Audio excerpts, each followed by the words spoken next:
عاملين ايه؟ يا رب تكونوا بخير. معاكم مستر فادي ايمن، والنهارده هنتكلم على مقياس الرسم. طبعا ده درس مهم في سنة اولى اعدادي. تعالوا نشوف يعني ايه مقياس الرسم. مقياس الرسم يعني النسبة بين البعد في الرسم الى البعد في الحقيقة. يعني ايه النسبة بين البعد في الرسم الى البعد في الحقيقة؟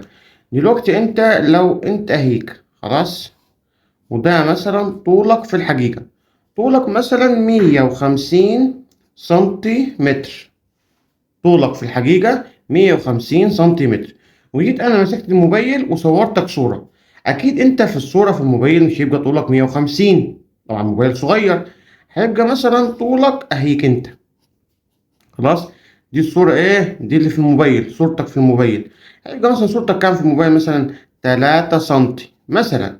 خلاص. فأنت طولك في الحقيقة 150 سنتيمتر، فطولك في الصورة اللي أنت صورتها في الموبايل كام؟ 3 سنتيمتر. طيب إيه حصل لك؟ أنت هنا في الصورة بقيت صغير، صغرت من 150 سنتي اللي هو طولك في الحقيقة أساسا، ليه في الصورة أنت طولك كام؟ 3. النسبة بين الطول الحقيقي الطول في الرسم اللي هو ده أو في الصورة، والطول الحقيقي النسبة بينهم، ده بنسميه مقياس الرسم. ده معنى كلمة مقياس الرسم، النسبة بين البعد في الرسم إلى البعد في الحقيقة. تمام؟ ماشي. طب إيه القانون بتاعه؟ قانونه سهل. قال لي الطول في الرسم إلى الطول في الحقيقة. طولك على الرسمة أو في الصورة إلى طولك الحقيقي أو المسافة في الحقيقة حسب المسألة يعني. طيب هنا لازم يكونوا الاتنين في نفس الوحدة. يعني طولك لو بالسنتي في الرسم يبقى طولك في الحقيقة برضو أخليه بالسنتي. يعني لو اداني الطول بالمتر هحوله للسنتي مثلا. طيب مثلا لو المسافة بين بلدين، لو في الرسم بالسنتي وفي الحقيقة بالكيلو، هحول من الكيلومتر للسنتيمتر. لازم يكون هما الاتنين نفس الوحدة، يا فوق سنتي تحت سنتي، فوق كيلو تحت كيلومتر مثلا، أو فوق متر تحت متر، لازم يكون من نفس الوحدة. طيب في حاجة اسمها يحصل تكبير أو تصغير. إزاي يحصل مثلا تكبير أو تصغير؟ قال لي لو النسبة بين الطول في الرسم للطول الحقيقي أكبر من واحد، يبقى حصل تكبير. وهفهمك يعني إيه تكبير. يبقى النسبة زي مثلا النسبة بين 100 إلى 1، اللي هي 100 على 1، طبعا دي أكبر من الواحد، يبقى هنا حصل تكبير. طب تعال نفهم يعني إيه تكبير. دلوقتي أنا صورتك دي اللي أنا مصورها على موبايلك، حبيت على الموبايل، حبيت أعملها لوحة ليك، لوحة كبيرة كده تعلقها في البيت.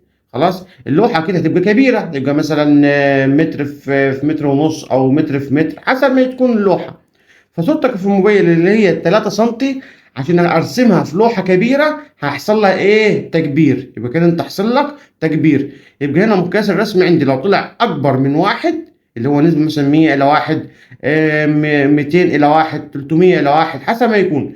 لو المقياس الرسم ده اكبر من واحد يبقى حصل تكبير. طيب لو مقياس الرسم ده اصغر من واحد، خلاص، لو اصغر من واحد يبقى حصل تصغير. زي ما انت في الحقيقه طولك متر وخمسين او متر وستين، وحولناك لما صورناك في التليفون بقيت صغير، بيجي طولك كام؟ في حدود مثلا 3 او 4 سنتي في الرسمه في الموبايل. يبقى انت كنت طولك في الحقيقه كبير، حصل لك ايه؟ تصغير. لو مقياس الرسم اصغر من واحد يبقى حصل تصغير. طيب في النسبه يبقى ازاي؟ 1 الى 300، 1 الى 200، 1 الى 500. عشان دي لو خليناها بسط ومقام يبقى 1 على 300. ودي لو كتبت على الآلة طبعا أصغر من الواحد الصحيح. يا رب أكون أفدتكم. يا ريت نعمل لايك ومتابعة للصفحة علشان إيه؟ نستمر في المحتوى.